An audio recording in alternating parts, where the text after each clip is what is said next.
ఇప్పటి పరిస్థితులకు సమన్వయం చేసుకునే ప్రయత్నం చేద్దాం. ధన్యవాదాలు. జై గురుదత్త. సర్వం శ్రీ సద్గురార్పణమస్తు. జై గురుదేవా. ఈరోజు మనం సమన్వయం చేసుకుంటానికి ప్రయత్నం చేసే విషయం ఏంటంటే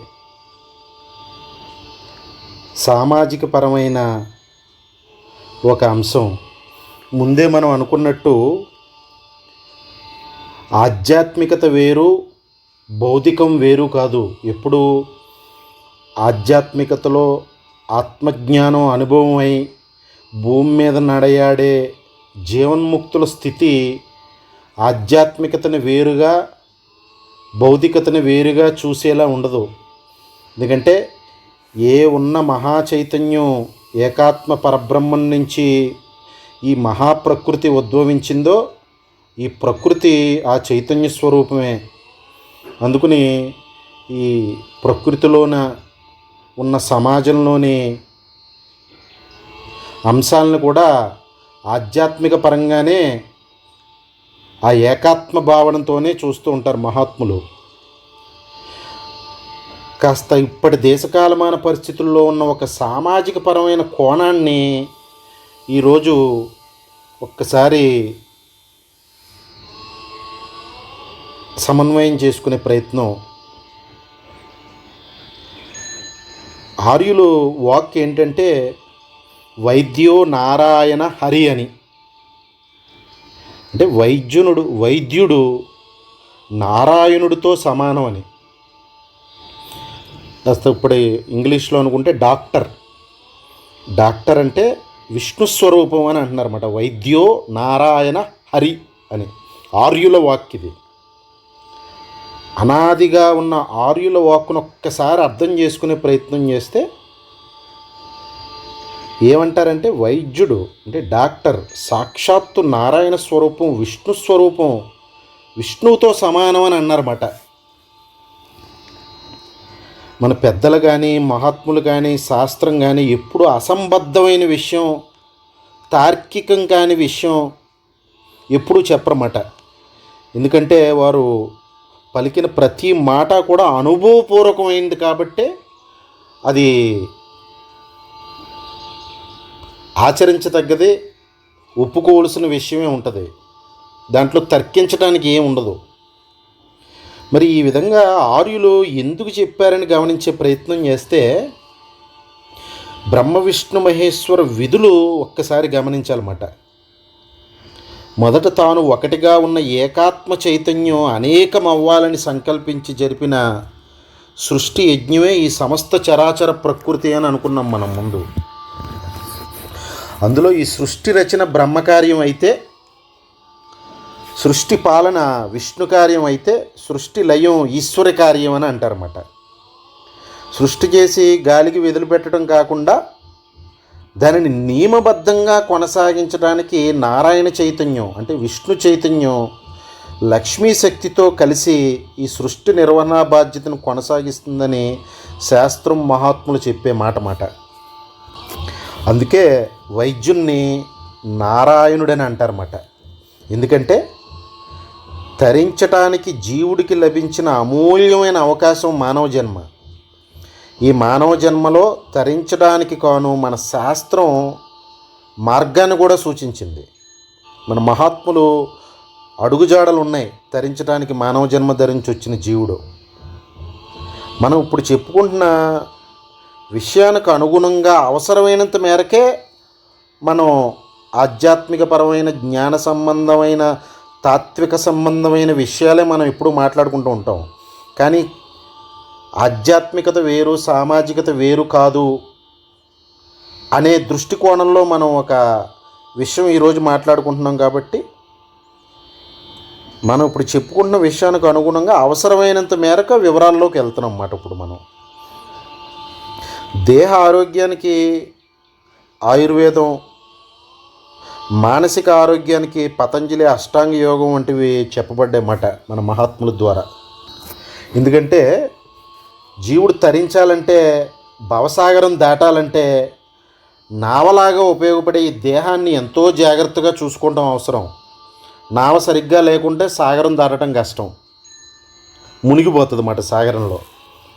అంటే తాత్వికంగా సమన్వయం చేసుకుంటే వైద్యుణ్ణి అంటే డాక్టర్ని నారాయణుడని విష్ణువుని అనడంలో కారణం ఏంటంటే జీవబ్రహ్మైక్య కళ్యాణం జరగడానికి అవసరమైన సాధన చేయటానికి ఉపయోగపడే ఈ దేహ ఆరోగ్యాన్ని రక్షించే పాలనా బాధ్యత వహించడం చేతమాట నా వైద్యుణ్ణి డాక్టర్ని విష్ణు స్వరూపుడు నారాయణుడు స్వరూపునని అంటారన్నమాట.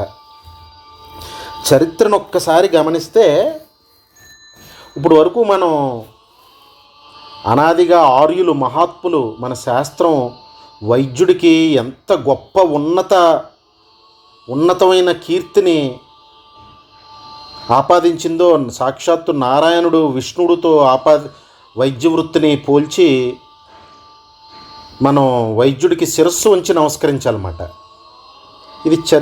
ఇది అనాదిగా ఆర్యుల మహాత్ముల వాక్కు వైద్యుడి పట్ల మన సమాజానికి ఉన్న ఆధ్యాత్మిక భావన. ఒక్కసారి చరిత్రని గమనిస్తే అనాదిగా యుగాల నుండి కూడా రాజుల కాలం నుంచి కూడా చివరకు మహమ్మదీయ పాలన వరకు కూడా ఎప్పుడూ అమ్మకానికి అంటే వ్యాపారానికి పెట్టనవి ఏదైనా ఉన్నాయంటే అవి 3 శాఖలు.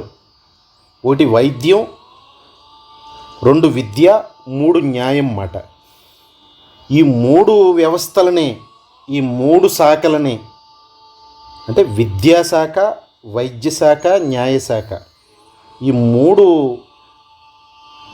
విభాగాల్ని చరిత్రను గమనిస్తే ఎప్పుడూ కూడా యుగాల నుంచి కూడా నిన్న మొన్నటి రాజులు మహమ్మదీయుల కాలం వరకు ఎప్పుడు ఎవరు అమ్మకానికి పెట్టలేదు మాట వీటిని.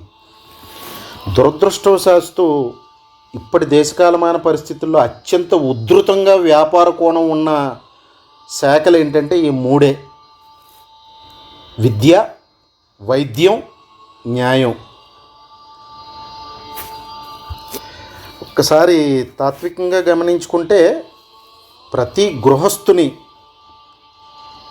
ప్రతి రాజుని, ప్రతి నాయకుడిని విష్ణు అంశాన్ని ఎందుకంటారంటే వారు పాలిస్తారు కాబట్టి. విష్ణువులాగా త్రిమూర్తుల్లో విష్ణువు యొక్క కర్తవ్యం ఏంటంటే పాలించటం, సృష్టి పాలన అన్నమాట. పాలనలో భాగంగా మనం ఒక్కసారి చరిత్రను సమన్వయం చేసుకునే ప్రయత్నం చేస్తే వైద్యో నారాయణ హరి అని కీర్తించినటువంటి ఆర్యుల చేత, మహాత్ముల చేత, శాస్త్రం చేత కీర్తించబడినటువంటి వైద్య వృత్తి వైద్యులు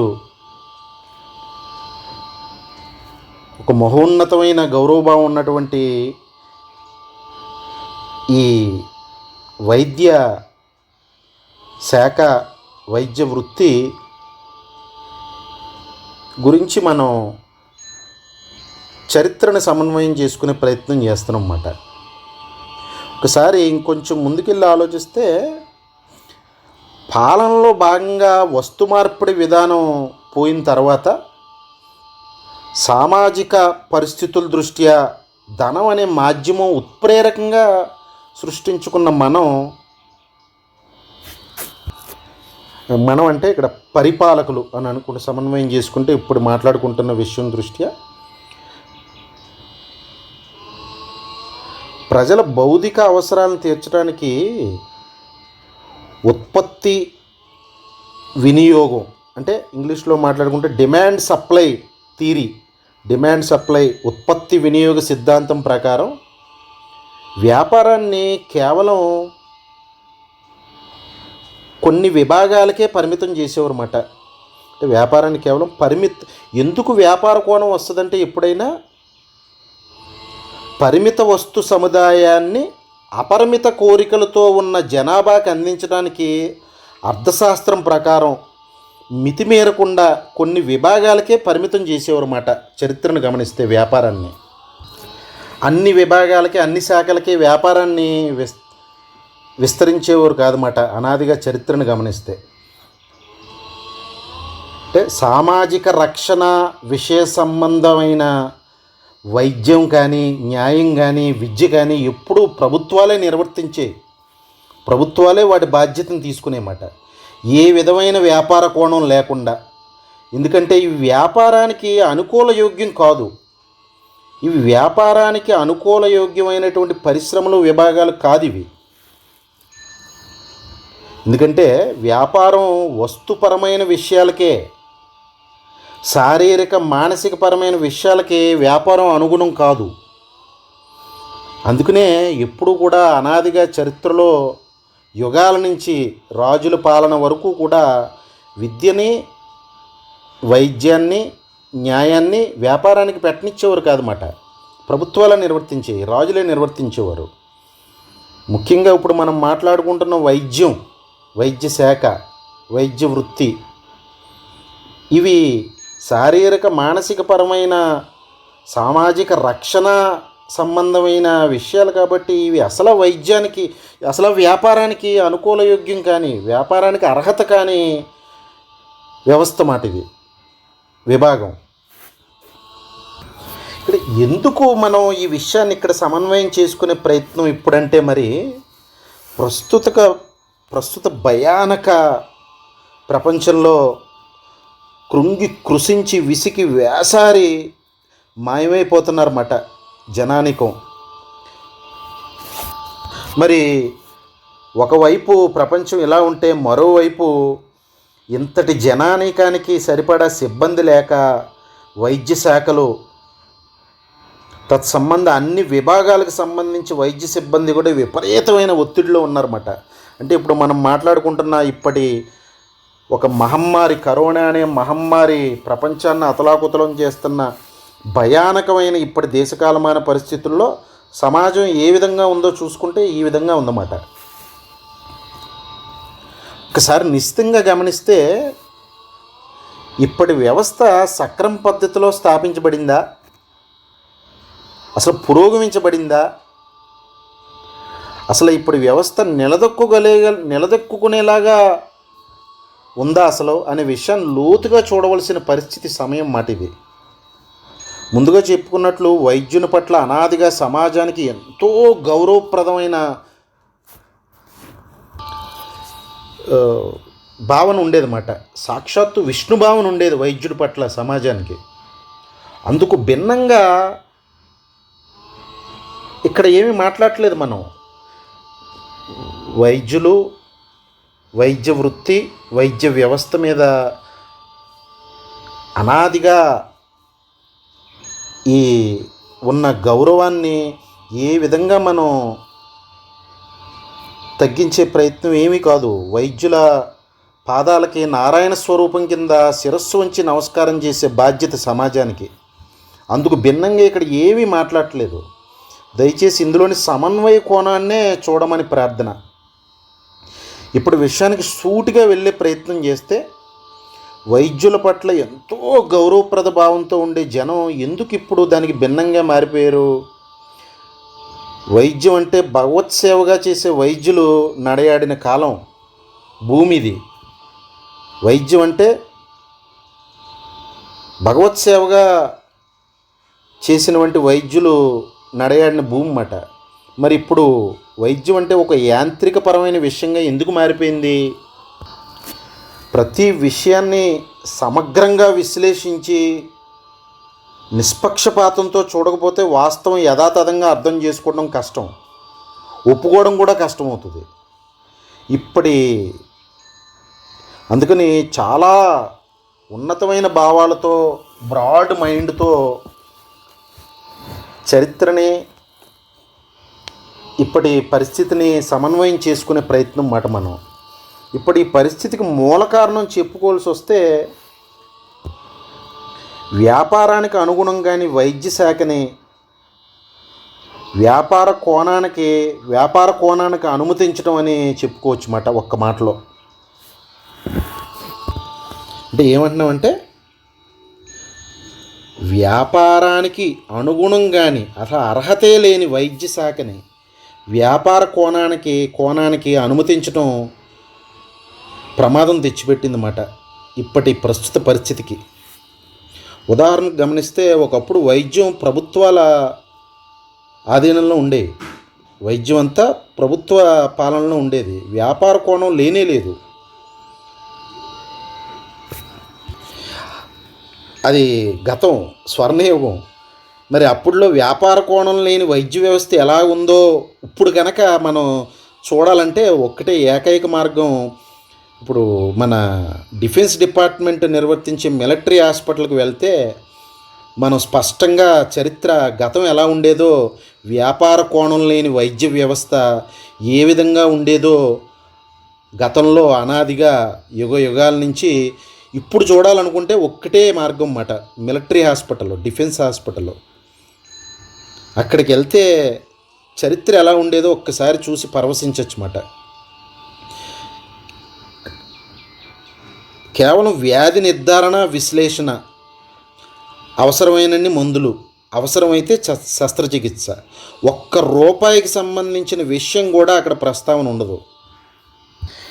ఇలాగా ఉండే వైద్య వ్యవస్థ ఉన్న రోజుల్లో తప్పకుండా ముందు చెప్పుకున్నట్లు వైద్యుల పట్ల ప్రజల గౌరవభావం చాలా ఉన్నతంగా నారాయణ భావన ఉండేదన్నమాట. విష్ణు భావన ప్రజలకు వైద్యుల పట్ల.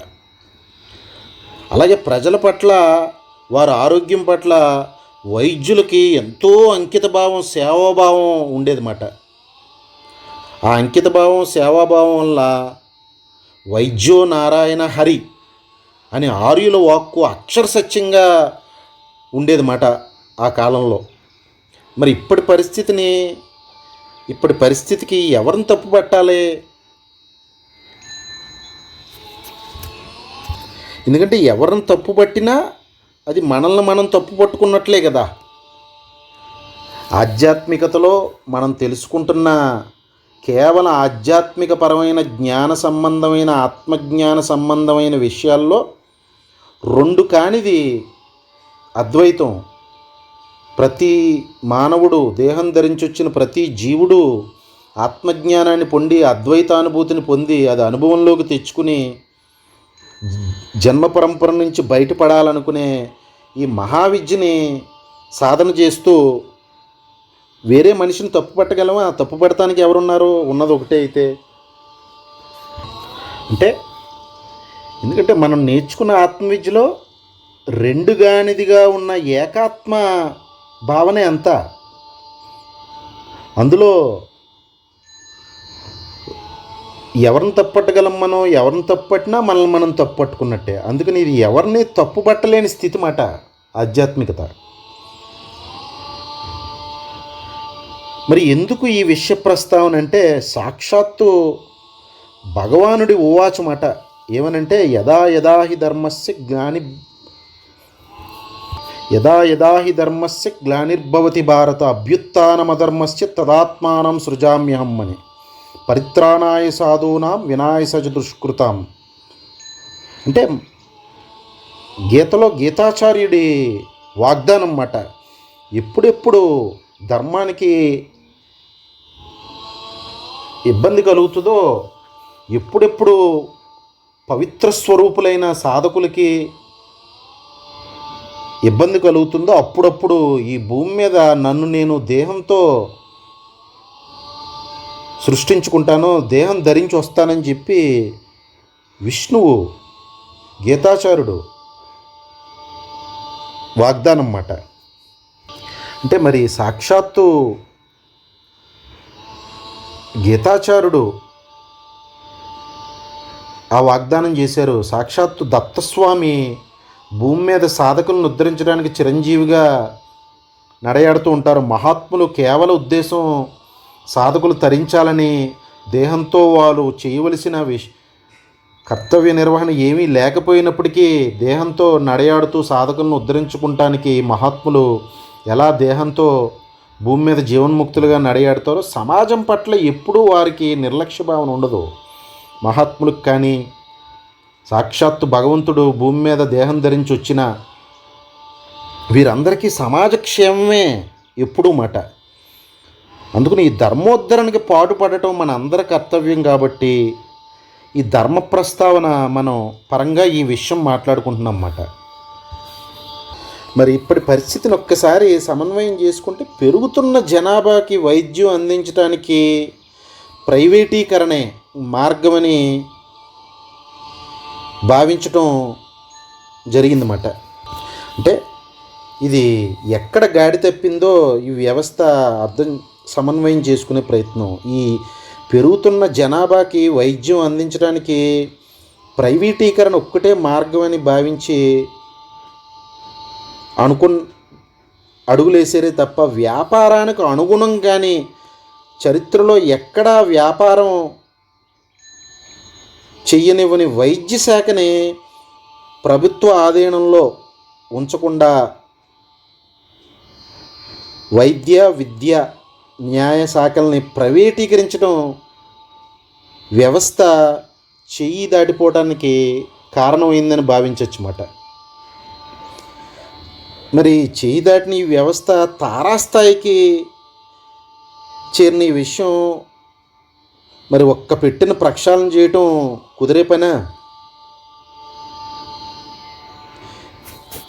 అంటే ఇప్పుడు మనం మాట్లాడుకుంటున్న విషయం ఏంటంటే బాధని వ్యక్తం చేస్తానన్నమాట, అంతే తప్ప ఎవరిని తప్పు పట్టలేము. ఇందులో అందరూ భగవత్ స్వరూపులే, మాయా వలయంలో చిక్కుకుని ఆటలాడుతూ తిరుగుతున్న వాళ్ళమే కదా. బాధని వ్యక్తం చేస్తానన్నమాట, ఎవరిని తప్పు పట్టలేని స్థితి. మన ఈ ప్రస్తావన అంతా సామాన్యకానికి వైద్యుల పట్ల నమ్మకం, అంటే మన జనసామాన్యకానికి వైద్యుల పట్ల నమ్మకం పెంపొందించడానికి, వైద్యులకు ప్రజల పట్ల అంకితభావం, సేవాభావం పెంపొందించడానికి కావలసిన విషయాల్ని తరిచి చూసే ప్రయత్నమే మనది. పాజిటివ్ కోణంలో ఈ ప్రజలకి వైద్యుల పట్ల గౌరవభావన పెంపొందించడానికి, వైద్యులకి ప్రజల పట్ల అంకితభావం, సేవాభావం పెంపొందించడానికి ఏమన్నా చిన్న మార్పుకి కారణం అవుతుందేమో మనం ఇప్పుడు మాట్లాడుకుంటున్న విషయం అని పాజిటివ్ కోణంలో మనం మాట్లాడుకుంటున్నాం అన్నమాట, విమర్శనాత్మకంగా మటుకి కాదు. మరి ఒక్కసారి లోతుగా వెళ్తే ఇప్పటి సమస్యని 90% మంది సామాన్య జనానీకం సమాజాన్ని గమనిస్తే 90:10 అనుకుంటే 90% మంది సామాన్య జనానీకం అయితే 10% మంది ధనిక వర్గం ఉంటారని అనుకుంటే సుమారుగా ధనిక వర్గానికి వచ్చిన నష్టమేం లేదు. ఇప్పటికి ఈ సమస్య వలన వారికి వచ్చిన లోటేం లేదు. ఈ పేద మధ్యతరగతికి సంబంధించిన బాధ మాట ఇదంతా. ఒక్కసారి చరిత్రని, అప్పటి దేశకాలమాన పరిస్థితుల్ని ఇప్పుడు మనం మాట్లాడుకుంటున్న విషయానికి అనుగుణంగా ఒక్కసారి గమనించే ప్రయత్నం చేస్తే, పూర్వం యుగాల నాడు అంటే రాజులు పాలించే సమయాల్లో రాజుల దగ్గర రాజవైద్యులు, పురవైద్యులు అని ఉండేవారు అన్నమాట. రాజుగారే పోషించేవారు వాళ్ళని. ఈ రాజవైద్యులు రాజకుటుంబానికి వైద్యం అందిస్తుంటే పురవైద్యులు ఈ ప్రజానీకానికి వైద్యం అందిస్తూ ఉండేవారు అన్నమాట.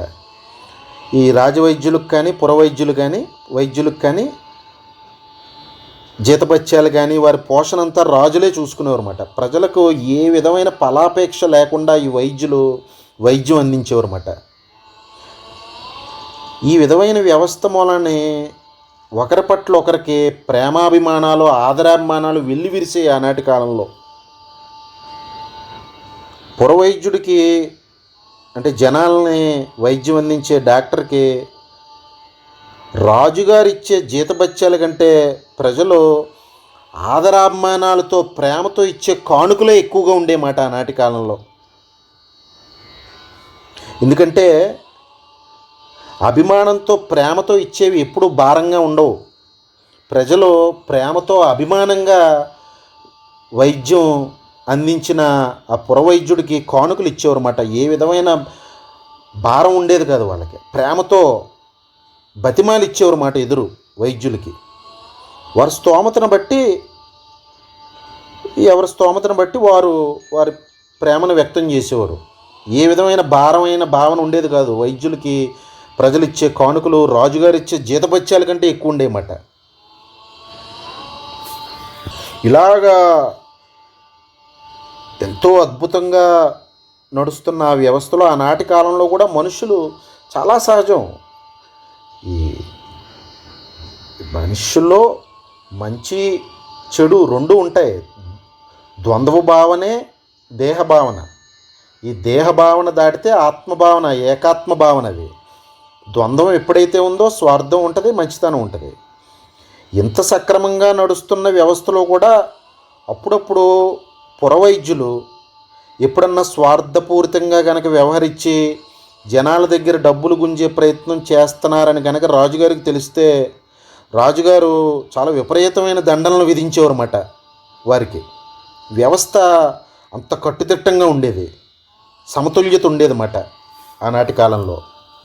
మరి అదొక రకమైన దేశకాలమాన పరిస్థితులు. కాస్త కాలం ముందుకు గడిచింది, రాజులు పోయారు, రాజరికాలు పోయినాయి, ప్రభుత్వ వ్యవస్థలు వచ్చినాయి. ప్రభుత్వ ఆసుపత్రుల ద్వారా వైద్యం అందించేవారన్నమాట ప్రభుత్వాలు. ప్రభుత్వ ఆసుపత్రుల ద్వారా ప్రజలకు వైద్యం అందించేవారు ఆ రోజుల్లో. అంటే ఆ కాలంలో ఎలా ఉండేదంటే కేవలం ప్రణాళికాబద్ధంగా సమగ్రంగా దేశ జనాభా విస్తరణకు అనుగుణంగా ఆ జనాభా విస్తరణ వివిధ భాగాల్లో ఏ విధంగా ఉందో దానికి అనుగుణంగా ఎంత వైద్య సిబ్బంది ఉండాలో అంత మాత్రమే వైద్య కళాశాలలో సీట్లు ఉండేలా చూసేవన్నమాట ప్రభుత్వాలు అప్పుడు. అంటే ప్రభుత్వ ఆధీనంలోనే వైద్య విద్య ఉండేది. అందులో ఉత్తీర్ణులైన వాళ్ళు ప్రభుత్వ ఆధీనంలో ఉన్న ప్రభుత్వ ఆసుపత్రుల్లోనే వైద్యులుగా విధులు నిర్వర్తించేవారన్నమాట. మరి అంత కట్టుదిట్టంగా ప్రభుత్వ ఆధీనంలో ఉన్న ఆ విద్యా విధానం ఎంతో నియమబద్ధంగా, ప్రణాళికాబద్ధంగా, క్రమశిక్షణగా ఉండేదన్నమాట. అంటే అంత పకడ్బందీగా ఉన్న ప్రభుత్వ ఆధీనంలో ఉన్న వైద్య విద్యా వ్యవస్థ నుంచి ఉత్తమ శ్రేణిలో ఉత్తీర్ణులైన వాళ్ళకు మాత్రమే ప్రభుత్వ వైద్యశాలల్లో వృత్తిని ఇచ్చేవారన్నమాట ప్రభుత్వాలు. అనామకి నాలెడ్జ్ లేకుండా మిడిమిడి జ్ఞానంతో కనుక పాస్ అయితే వైద్య వృత్తిలో ప్రభుత్వ ఆసుపత్రుల్లో వైద్యుడి కింద నియామకం ఇచ్చేవారు కాదన్నమాట. మిగతా వారు అప్పుడు ఏం చేసేవారంటే వైద్య విద్యను అభ్యసించిన మంచి నాలెడ్జ్తో, మెరిట్తో ఉత్తీర్ణులు కనుక అవ్వలేక ప్రభుత్వ ఆధీనంలో ఉన్న ఆసుపత్రుల్లో వైద్య వృత్తిని సంపాదించలేకపోయిన వాళ్ళు ఏం చేసేవారంటే వాస్తవాన్ని సమన్వయం చేసుకుని ఎటువంటి విపరీత పోకడలకి పోకుండా, నిరుత్సాహపడిపోకుండా వేరొక వృత్తిని ఎంచుకుని ఆ వృత్తిని చేసుకునేవారన్నమాట. అంటే ప్రభుత్వ ఆసుపత్రి తప్పితే ప్రైవేట్ ఆసుపత్రి అనే విధానం లేదు. చాలా కాలం ప్రభుత్వాలు ఆధీనంలో వైద్య వ్యవస్థ ఉన్న ఆ ప్రభుత్వ వైద్యులు వారి బాగోగులన్నీ ప్రభుత్వమే చూసుకునేది. వారి జీతభత్యాలు, వసతులు అన్నీ కూడా. పూర్వం రాజుల కాలం నాటి వ్యవస్థ లాగానే ప్రభుత్వ ఆధీనంలో వైద్యాలయాలు ఉన్నప్పుడు కూడా ఎంతో క్రమశిక్షణతో, నియమబద్ధంగా, ఫలాపేక్ష లేకుండా వైద్యం జరిగేది. ఇలాంటి వ్యవస్థలో కూడా ప్రజలకి వైద్యుల పట్ల ఎంతో గౌరవభావం, వైద్యులకి ప్రజల పట్ల వైద్యం అందించడం పట్ల అంకితభావం, సేవాభావం వెల్లివిరుస్తూ సమాజంలో సమతుల్యత, వైద్యం ఎంతో ఆహ్లాదంగా ఉండేదన్నమాట. అప్పుడు కూడా వైద్యో నారాయణ హరి అనే ఆర్యుల వాక్కు అనుసరించి వైద్యుణ్ణి నారాయణ స్వరూపం కింద ప్రజలు ఆరాధించేవారన్నమాట. ఇలా వ్యవస్థ ఉండటం వల్లనే ఈ వైద్య వ్యవస్థకి ఏ విధమైన వ్యాపార కోణం లేకపోవటం వల్లనే ఒకవేళ ఏమన్నా నయం చేయలేని పరిస్థితి, ఏదన్నా వ్యాధిని కానీ ఒక రోగిని కానీ నయం చేయలేని పరిస్థితి వచ్చినా, ఒకవేళ నయం చేయలేకపోయినా ప్రమాదవశాత్తు ప్రాణం గనక పోయినా సరే ప్రజలకి వైద్యుల పట్ల ఏ విధమైన గౌరవభావం తగ్గేది కాదన్నమాట. ఎందుకంటే వైద్యులు ఎంతో అంకిత భావంతో, సేవాభావంతో, వ్యాపార కోణం లేకుండా వైద్యం అందిస్తున్న రోజులు రాజుల కాలంలో అయినా, ప్రభుత్వ ఆధీనంలో వైద్య వ్యవస్థ ఉన్నా సరే. అందుకని ప్రజలకి వైద్యుల పట్ల ఏ విధమైన గౌరవభావం తగ్గేది కాదు. ఒకవేళ నయం చేయలేని పరిస్థితి వచ్చిన, ప్రాణమే పోయినా సరే ప్రజలకి వైద్యుల పట్ల నారాయణ భావం, విష్ణు భావన మాటకి పోయేది కాదన్నమాట, తగ్గేది కాదు. అది కూడా మంచి కాలమే. మరి ఇంకొక దేశకాలమాన పరిస్థితుల్ని మూడో ఉదాహరణ కింద ఇప్పటి ప్రస్తుత దేశకాలమాన పరిస్థితులను కనుక గమనిస్తే ఒకటవ దేశకాలమాన పరిస్థితి కింద రాజుల కాలం మాట్లాడుకున్నాం. రెండవ పరిస్థితి కింద ప్రభుత్వ ఆధీనంలో ఉన్న వైద్య వ్యవస్థ గురించి ఉన్నప్పుడు మాట్లాడుకున్నాం. ఈ రెండు దేశకాలమానాల్లో కూడా ఎంతో వైద్య వ్యవస్థ, ప్రజలు, వైద్యులు మధ్య ప్రేమాభిమానాలు, వైద్యో నారాయణ హరి అనే ఆర్యుల వాక్కుకు అనుగుణంగా ఒకరి పట్ల ఒకళ్ళ అంకిలభావం, ప్రేమభావం ఉండేమాట. మరి ఇప్పటి పరిస్థితిని కనుక గమనించుకునే ప్రయత్నం చేస్తే ఈ జనాభా పెరుగుదల, నగరీకరణ, పట్టణీకరణ, పాశ్చాత్య నాగరికత ప్రభావం, స్వార్థపూరిత అధికారమే పరమావధిగా సాగే రాజకీయాల ప్రభావంతో వ్యవస్థ గాడి తప్పటం మొదలైందన్నమాట ఇప్పటి పరిస్థితిలో. అందులో భాగంగా మూలాలు మరిచిపోయి, చరిత్రను మరిచి, వ్యాపార కోణానికి అనుగుణం కానీ, అర్హత కానీ వైద్య శాఖని ప్రభుత్వాలు భరించడం వీలు కాదని భావించి ఒక భ్రమతో ప్రైవేటీకరణకి బీజం పడిందన్నమాట. ఈ వైద్యం ఇంతటి సమాజానికి, ఇంతటి జనాభాకి అందించడం ప్రభుత్వానికి సాధ్యం కాదని ప్రభుత్వాలు ఒక భ్రమతో కూడుకున్న ఆలోచనలతో ప్రైవేటీకరణకి బీజం వేయడంతో ఆ తప్పిదం ఇంతింతై వటుడింతై అన్నట్లుగా గాడిన పెట్టడానికి వీలు లేని తారాస్థాయికి, అగాధంలోకి వెళ్ళిపోయిందని అనుకోవచ్చు అన్నమాట. మరి ఇప్పటి నిస్సహాయ పరిస్థితులకి, ఇప్పటి భయానక పరిస్థితులకి మరి చరిత్రను ఒక్కసారి తలుచుకుని తృప్తి చెందడం తప్పితే మరి ఇటువంటి పరిస్థితుల్లో ఏమీ చేయలేని గాడి తప్పిపోయిన పరిస్థితుల దృష్ట్యా చరిత్రలో ఉన్న స్వర్ణయుగమైన ఆనాటి పరిస్థితులను ఇప్పుడు చూడాలంటే ఇందాక మనం అనుకున్నట్టు మిలిటరీ హాస్పిటల్ మాత్రమే దిక్కుమాట. కానీ కేవలం దురదృష్టవశాత్తు ఆ మిలిటరీ హాస్పిటల్ కేవలం డిఫెన్స్ వారికి మాత్రమే అక్కడ వైద్యం అందించబడుతుంది అన్నమాట. అది దేశవ్యాప్తం అయితే ఎంత బాగున్నో కదా. పూర్వ వైభవం, నమ్మకం, గౌరవభావం ప్రజలకు వైద్యుల పట్ల, వైద్యం పట్ల కలిగేది కదా. ఈ వైద్యులకి ప్రజల పట్ల అంకితభావం, సేవాభావం వెల్లివిరిసేది కదా. ఈ మిలిటరీ హాస్పిటల్ అనే వ్యవస్థ దేశమంతా వ్యాపిస్తే ఎంత బాగున్నో కదా ఈనాటి కాలంలో. మరి ఇప్పటి పరిస్థితి ఏంటంటే అతి కొద్ది ప్రభుత్వ వైద్య కళాశాలలు, విపరీతమైన ప్రైవేట్ వైద్య కళాశాలలు. వైద్య విద్య అమ్మకానికి ఎప్పుడు వెళ్ళిందో తత్పరిణామం ఎన్నో రకాలుగా ప్రభుత్వాలు ఒకటి భావిస్తే జరిగింది ఒకటి. అంటే పాజిటివ్ రిజల్ట్స్ కంటే నెగిటివ్ రిజల్ట్సే ఎక్కువ వచ్చాయని మటుకి స్పష్టంగా గ్రహించవచ్చు.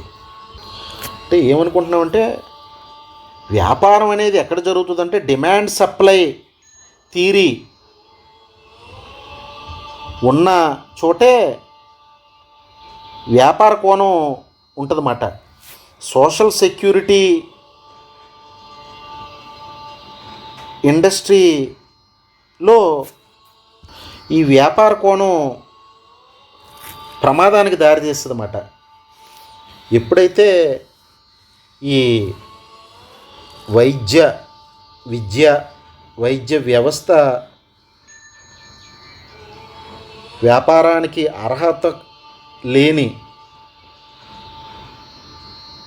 అనుకూలం కానీ ఈ వ్యవస్థ వ్యాపార పరంగా చూడబడటం మొదలెట్టిందో అప్పుడే పునాదులు పెగలటం ప్రారంభమైందని అనుకోవచ్చు అన్నమాట.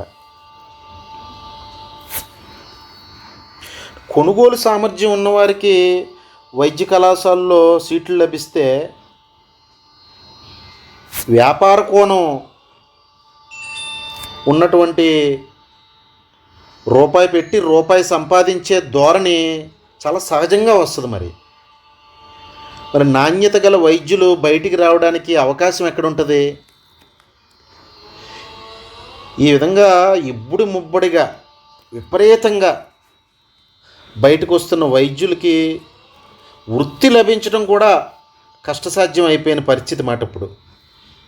ఎందుకంటే ప్రభుత్వ ఆసుపత్రుల్లో కొలువులు చాలా తక్కువ, ఇక మిగిలింది ప్రైవేట్ ఆసుపత్రులే.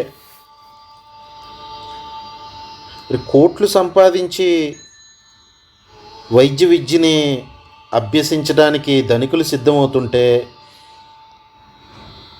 కోట్లు వెచ్చించి వైద్య విద్యను అభ్యసించడానికి ధనికులు సిద్ధమవుతుంటే, మరి అన్ని కోట్లు మరి తిరిగి సంపాదించడానికి వ్యాపారాన్ని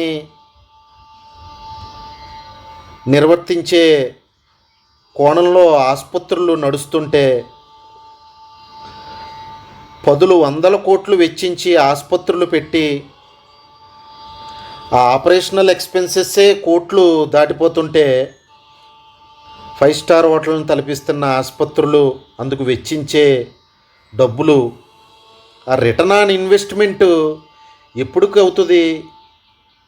అంటే ఈ విషవలయంలోకి వెళ్ళిపోయింది మాట వ్యవస్థ.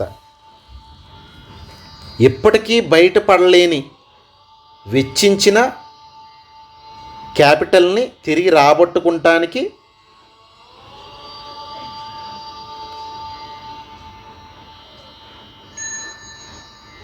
వ్యాపార సంబంధమైన కోణంలో వైద్యాన్ని అందించడం తప్ప వేరే గత్యంతరం లేదు. మరి విషయం అగాధంలోకి వెళ్ళిపోయింది, చేతులు దాటిపోయింది. చరిత్ర నుంచి ఈనాటి కాలం వరకు సమన్వయం చేసుకుంటూ ఎవరిని తప్పు పట్టలేకుండా మనమే తప్పు పెట్టుకుంటూ అందరూ దైవస్వరూపులే అని చెప్పి భావిస్తూ ఈ వ్యవస్థని ఏ విధంగా అయినా మార్చగలమా అనే ఒక ఆలోచన వస్తుందని చెప్పి అన్నీ మాట్లాడుకుంటున్నాం అన్నమాట. మరి ఇవన్నీ సమస్యలు, మరి ఏం చేయగలం అనే కోణానికి వస్తే, ఒకటి, ప్రభుత్వాలు మహమ్మారిలాగా విజృంభిస్తున్నటువంటి ఇప్పటి దేశకాలమైన పరిస్థితుల్లో ఎంత చక్కగా వారి పాత్రను నిర్వర్తిస్తున్నాయో మనం గమనిస్తే శిరస్సు వంచి నమస్కారం చేయాలి ఈ ప్రభుత్వాలకి. యుద్ధ ప్రాతిపదికన సాహసోపేత నిర్ణయాలు తీసుకుంటూ ఈ ప్రస్తుతం ఉన్న కరోనా మహమ్మారి లాంటి భయానకమైన ప్రపంచంలో ప్రజలను రక్షించుకోవటానికి ప్రభుత్వాలు చేస్తున్న ప్రయత్నాలు, వారి పనులు యుద్ధ ప్రాతిపదికన సాహసోపేత నిర్ణయాలు తీసుకుని ముందుకెళ్తున్నాయి. అదే విధమైన ఉత్సాహాన్ని ఈ వైద్య వ్యవస్థలను ప్రక్షాళన చేయటానికి, వ్యాపార కోణాన్ని తొలగించడానికి ప్రయత్నం గనక ప్రభుత్వాలు చేస్తే అది ఉత్తమోత్తమం కదా. ఇది ఒకటి. అయితే రెండు, ఒకవేళ ఒకటవి మనం ఉత్తమోత్తమైన ఒకటవ పాయింట్ అందులో అనుకున్న సమూల ప్రక్షాళన సాధ్యం కాకపోయినా తమ వంతు ధర్మంగా వైద్యులు, ఆసుపత్రులు, వైద్య కళాశాలలు, వైద్య విద్యార్థులు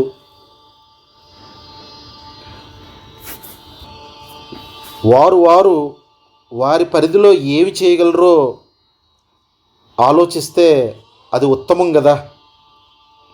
మరి మూడో విషయానికి వెళ్తే వైద్య విద్యార్థులు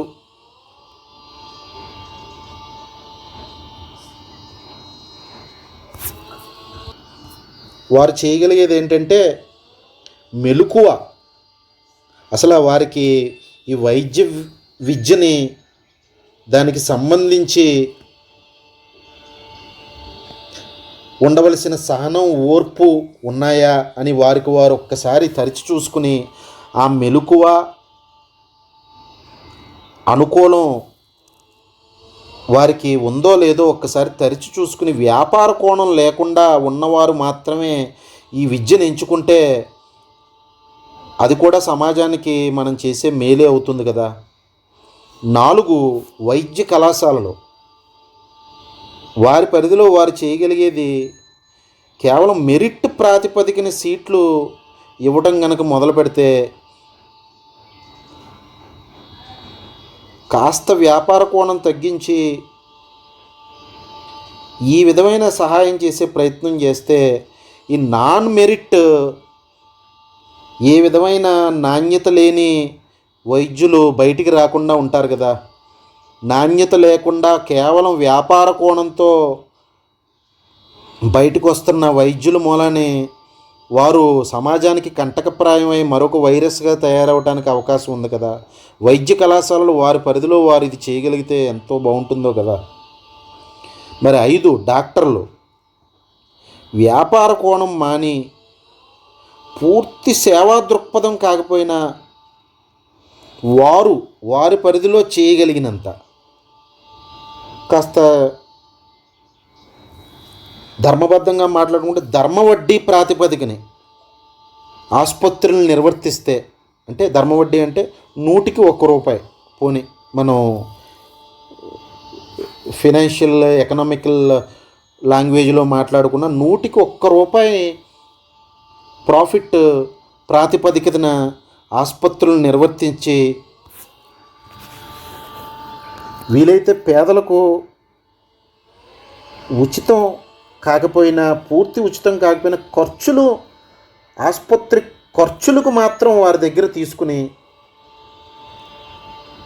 తాము అనాదిగా నారాయణ స్వరూపులుగా, విష్ణు స్వరూపులుగా సమాజం చేత గౌరవింపబడుతున్న మహాత్ములని ఒక్కసారి ఎరుక తెచ్చుకుని సమాజం పట్ల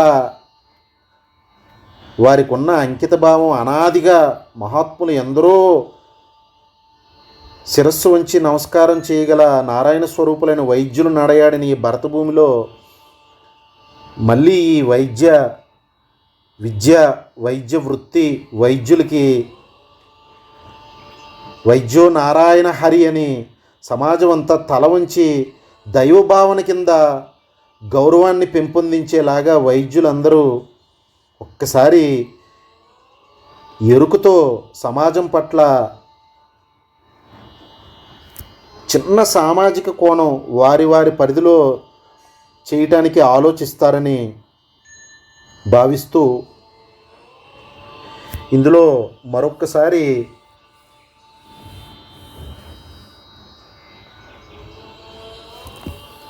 అందరికీ శిరస్సు వంచి నమస్కారం చేస్తూ, అందరూ మహానుభావులే. సమాజం పట్ల మన పరిధిలో మనం చరిత్రను విశ్లేషించుకుని ఏమి చేయగలమో అది చేయటానికి ఆలోచింపచేసే ప్రయత్నంలో భాగంగా ఈ విషయాన్ని ప్రస్తావించుకుందాం. అందరూ ఆత్మస్వరూపులే. ప్రజలు వైద్యుల పట్ల ఆదరాభిమానాలు, వైద్యులు ప్రజల పట్ల అంకితభావం, సేవాభావం వెల్లివిరిసి